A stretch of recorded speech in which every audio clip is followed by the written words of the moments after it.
तर विधानसभा अध्यक्षांनी आपल्या अधिकारांची मर्यादा ओलांडली आहे। घेतलेले निर्णय अधिकाराच्या बाहेरचे पक्षाच्या घटनेमध्ये लक्ष घालण्याचा अधिकार अध्यक्षांना कसा? ठाकरेंच्या सेनेचे वकील असलेले कपिल सिब्बल यांचा हा हल्लाबोल। सिब्बल न्यायमूर्ती नाही, मी दिलेला निर्णय शाश्वत। राहुल नार्वेकरांच्या सिब्बलांच्या युक्तिवादावरती प्रतिक्रिया। तत्कालीन परिस्थितीनुसार योग्य तो निर्णय दिला। सिब्बलांच्या आरोपांवरती राहुल नार्वेकर यांचं हे स्पष्टीकरण। शिंदे 2018च्या घटनेनुसार नेते आमदार मंत्री झाले, तर आमदार म्हणजे पक्ष नाही। शिंदेसोबत गेलेले सर्व 39 आमदार अपात्र। सिब्बल यांच्याकडून 10व्या अनुसूचीचा दाखला देण्यात आला। रोहित पवार यांच्याकडून एकनाथ शिंदे यांच्या कार्यपद्धतीची स्तुती। सिंदखेड राज्यासाठी अर्ध्या तासामध्ये 50 कोटींचा निधी मंजूर। एकनाथ शिंदेंनी अर्ध्या तासामध्ये निधी मंजूर केला। रोहित पवारांची प्रतिक्रिया। विरोधक असलो तरी देखील चांगलं ते चांगलं म्हणायला हवं, रोहित पवार यांचं हे वक्तव्य। दिल्लीतील कॅबिनेट अतिशय अकार्यक्षम, उत्तम कॅबिनेटसाठी मोदींना फडणवीसांची गरज। मोदी फडणवीस भेटीवरती संजय राऊतांचं विधान। फडणवीसांना आता राष्ट्र की पुकार है, असंही केलं वक्तव्य। रस्ते आहेत तर अपघात होणार, खड्ड्यांवरून राज्यभरामध्ये बळी जात असताना राष्ट्रवादीच्या भोरच्या आमदारांचं चीड आणणारं हे वक्तव्य। भोरमध्ये रस्त्यांवरील खड्ड्यांमुळे 11 वर्षीय चिमुकल्याचा मृत्यू। 11 वर्षीय चिमुकल्याच्या मृत्यूचे आमदार शंकर मांडेकरांना सोयर सुतक नाही का, असा देखील सवाल उपस्थित। संपूर्ण नाशिकला खड्ड्यांमध्ये घालण्याचं काम गिरीश महाजन यांनी केलं। भास्कर जाधव यांची मंत्री गिरीश महाजनांवर टीका। याचं प्रमोशन म्हणून महाजन यांना पुन्हा नाशिकचं पालकमंत्रीपद दिलं। भास्कर जाधव यांचा टोला। मुख्यमंत्री देवेंद्र फडणवीस आज नाशिक दौऱ्यावरती कुंभमेळा नियोजनासंदर्भात मुख्यमंत्री आढावा घेण्याची शक्यता। कुंभमेळ्याचं काम रस्त्यांवर पडलेल्या खड्ड्यांमुळे विरोधकांनी सत्ताधाऱ्यांना गेल्या काही दिवसांपासून घेरलेलं। गिरीश महाजन नाशिकचे पालकमंत्री झालेत, त्यांना शुभेच्छा, पण नाशिकमध्ये खड्डे बुजवण्याचं मोठं आव्हान। भुजबळांचा गिरीश महाजन यांना खोचक शुभेच्छा। तर कुंभमेळ्यापूर्वी पालकमंत्र्यांनी कामं करायला हवी असा सल्ला। पालकमंत्रीपद न मिळाल्यानं माझं महत्त्व कमी झालेलं नाही, असंही विधान।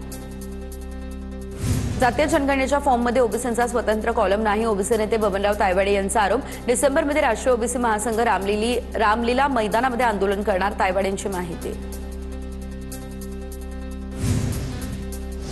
जरांगेनंतर ओबीसी नेते लक्ष्मण हाकेंकडून आंदोलनाची घोषणा। काही झालं तरी 1 सप्टेंबरला आम्ही मुंबईला निघणारच। ओबीसींच्या बाजूने मुख्यमंत्री आणि ओबीसी नेते बोलत नाही, हाके यांचा हा आरोप। आंदोलनाच्या तयारीसाठी महाराष्ट्रभरामध्ये हाकेंचा गावोगावी बैठकांचा सपाटा। हाकेंकडून चलो मुंबई या आंदोलनाची घोषणा। याशिवाय दरम्यान आज बारामती, इंदापूर आणि दौंड तालुक्यामध्ये ओबीसी बांधवांची बैठक सुरू। जातनिहाय जनगणनेतून ओबीसी प्रवर्ग वगळणं हे मोदी सरकारचं मोठं कारस्थान। काँग्रेसचा केंद्र सरकारवरती गंभीर आरोप। जनगणनेच्या प्रश्नावलीमध्ये ओबीसींसाठी स्वतंत्र रकाना न ठेवल्यानं सामाजिक न्यायाच्या तत्वांना हरताळ फासलं जात असल्याचंही विधान। मंत्री चंद्रकांत पाटील यांच्या कोथरूड मतदारसंघातील विकास कामांची चौकशी करण्याची मागणी केल्यानं माझ्या प्रभागातील निधी शून्य करण्यात आला। राष्ट्रवादीचे नगरसेवक अमोल बालवडकर यांचा हा आरोप। SIR अभियानाच्या दृष्टीने प्रदेश भाजपची महत्त्वाची बैठक। तर मुंबई भाजपच्या दादरमध्ये पक्ष कार्यालयामध्ये बैठकीचं आयोजन। आगामी काळातील संघटनात्मक बाबी SIR नियोजनावरती बैठकीत मार्गदर्शन करण्यात येईल। प्रदेश अध्यक्ष रवींद्र चव्हाण यांच्यासह पदाधिकारी आणि लोकप्रतिनिधी बैठकीला उपस्थित राहतील। छत्रपती संभाजीनगरमध्ये सोनिया गांधी, राहुल गांधी आणि खरगेंविरोधात तक्रार। वंदे मातरम सामूहिक गायनामध्ये अडथळा आणल्याचा आरोप। भाजपचे नगरसेवक नंदलाल गवळी यांच्याकडून ही तक्रार दाखल। मुख्यमंत्र्यांच्या अध्यक्षतेखाली मंत्रिमंडळ उपसमितीमध्ये 2 महत्त्वाचे निर्णय। पुणे रिंग रोड विस्तारासह मीरा भाईंदर ते वसई विरार मेट्रो 13च्या प्रकल्पाला निधी मंजूर। 6 महिन्यांमध्ये भूमी अधिग्रहण आणि सर्व परवानग्या घेण्याचे फडणवीसांचे निर्देश। पान मसाल्याच्या कारवाईला उशीर झाला, पण योग्य कारवाई सुरू आहे। प्रतिबंधित उत्पादनाच्या जाहिरातींमुळे कलाकारांना 10 लाखांचा दंड। पान मसाल्याची निर्मितीच झाली नाही तर प्रसार थांबेल, FDI आयुक्त तुकाराम मुंढे यांची भूमिका। राज्यात FDI कडून उत्तम कारवाई सुरू। FDIची कारवाई सुरू राहणार। FDI कडून सुरू असलेल्या कारवाईबाबत मला आनंदच। मुख्यमंत्री फडणवीसांकडून अन्न औषध विभागाच्या कारवाईचं केलं जाते कौतुक। मुंबईमधील अंधेरी खार आणि चेंबूरमध्ये FDIची कारवाई। अंधेरीमध्ये कॅफे सिफारिश खारमधील प्रिन्स ऑफ वेल्स रेस्टॉरंटवरती धाड। चेंबूरमधील झप्टच्या गोडाऊनवर देखील FDIने टाकली धाड। संभाजीनगरमधील ब्लिंकिटच्या 2 आस्थापनांवरती FDIची कारवाई। अन्न सुरक्षा आणि स्वच्छतेच्या नियमांचे गंभीर उल्लंघन आढळले, त्यामुळे FSSAI आणि अन्न परवाना तात्काळ निलंबित। आदिवासी विद्यार्थ्यांच्या विषयवादाप्रकरणी आदिवासी मंत्री अशोक उईके यांनी स्वतःहून राजीनामा द्यावा। माजी आमदार राजकुमार पटेल यांचीही मागणी। अमरावतीच्या मेळघाटामध्ये विषबाधा झालेल्या विद्यार्थ्यांच्या तब्येतीची खासदार बळवंत वानखेडेंकडून विचारपूस। उपचार घेत असलेल्या विद्यार्थ्यांना धीर दिला, तर संस्थाचालकांना सरकार आणि स्थानिक प्रशासन पाठीशी घालत असल्याचा वानखेडेंचा आरोप। यंदा सरासरी 85% पावसाच्या अंदाजामुळे दुष्काळाची स्थिती 70%वरती। स्कायमेटचा अंदाज, त्यामुळे शेतकऱ्यांसह सर्वांची चिंता आता वाढली। अहिल्यानगरमध्ये आमदार संग्राम जगतापांविरोधात गुन्हा दाखल, परवानगी नसताना आंदोलन केलं, या प्रकरणी गुन्हा, याबाबत मुख्यमंत्री फडणवीसांची घेणार भेट, संग्राम जगताप यांची या संदर्भातली ही प्रतिक्रिया समोर.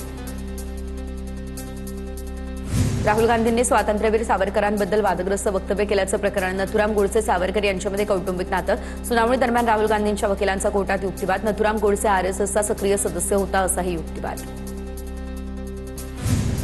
सोनिया गांधी आणि केरळचे गृहमंत्री असलेले रमेश चन्नीथला यांच्या विरोधात गुन्हा दाखल करा, आमदार विक्रांत पाटील यांची मागणी, राष्ट्रगीताचा आणि तिरंग्याचा अपमान केल्याचा दोघांवर देखील आरोप. कल्याणमध्ये ठाकरेंच्या शिवसेनेला मोठा धक्का, युवासेना उपजिल्हा प्रमुखांसह शेकडो कार्यकर्त्यांचा शिंदेंच्या शिवसेनेमध्ये प्रवेश, हेमंत केणे शाखा प्रमुख संभाजी सावंत यांच्यासह प्रमुख पदाधिकाऱ्यांचा पक्षप्रवेश. नाशिकच्या सटाण्यामध्ये व्यापारी संकुलावरून वाद, माजी नगराध्यक्षांसह सामाजिक कार्यकर्त्यांचं बेमुदत उपोषण, शेतकरी संघाचे व्यापारी संकुल बेकायदेशीर असल्याचा आरोप, सखोल चौकशीने बांधकाम तातडीने बंद करण्याची देखील मागणी.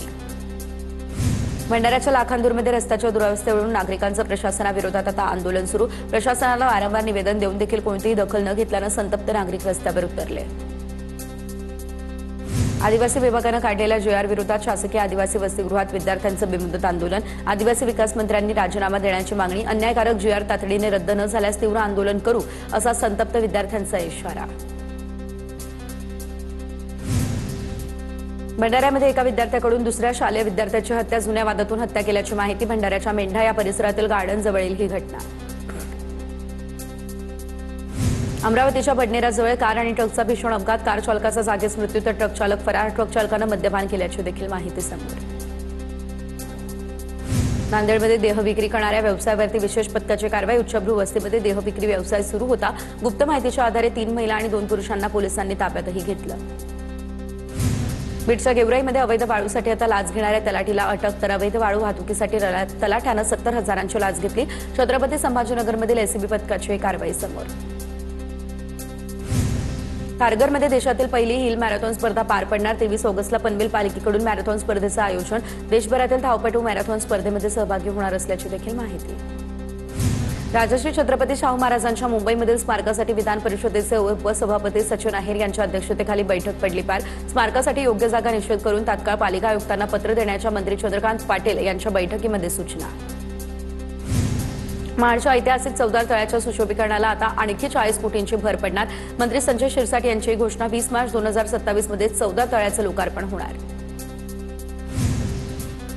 आपचे दिल्लीमधील माजी मंत्री सत्येंद्र जैन यांच्यासह 6 जणांना करण्यात आली अटक, जल बोर्ड टेंडर घोटाळ्याप्रकरणी एसीबीची ही मोठी कारवाई. प्रसिद्ध खाद्य संस्कृतीसाठी ओळखल्या जाणाऱ्या मुळथल या ठिकाणच्या रेशम ढाब्याचा ग्राहकांसाठी अनोखा प्रयोग, ग्राहकांना गरमागरम जेवण वाढण्यासाठी रोबोट वेटरची सेवा.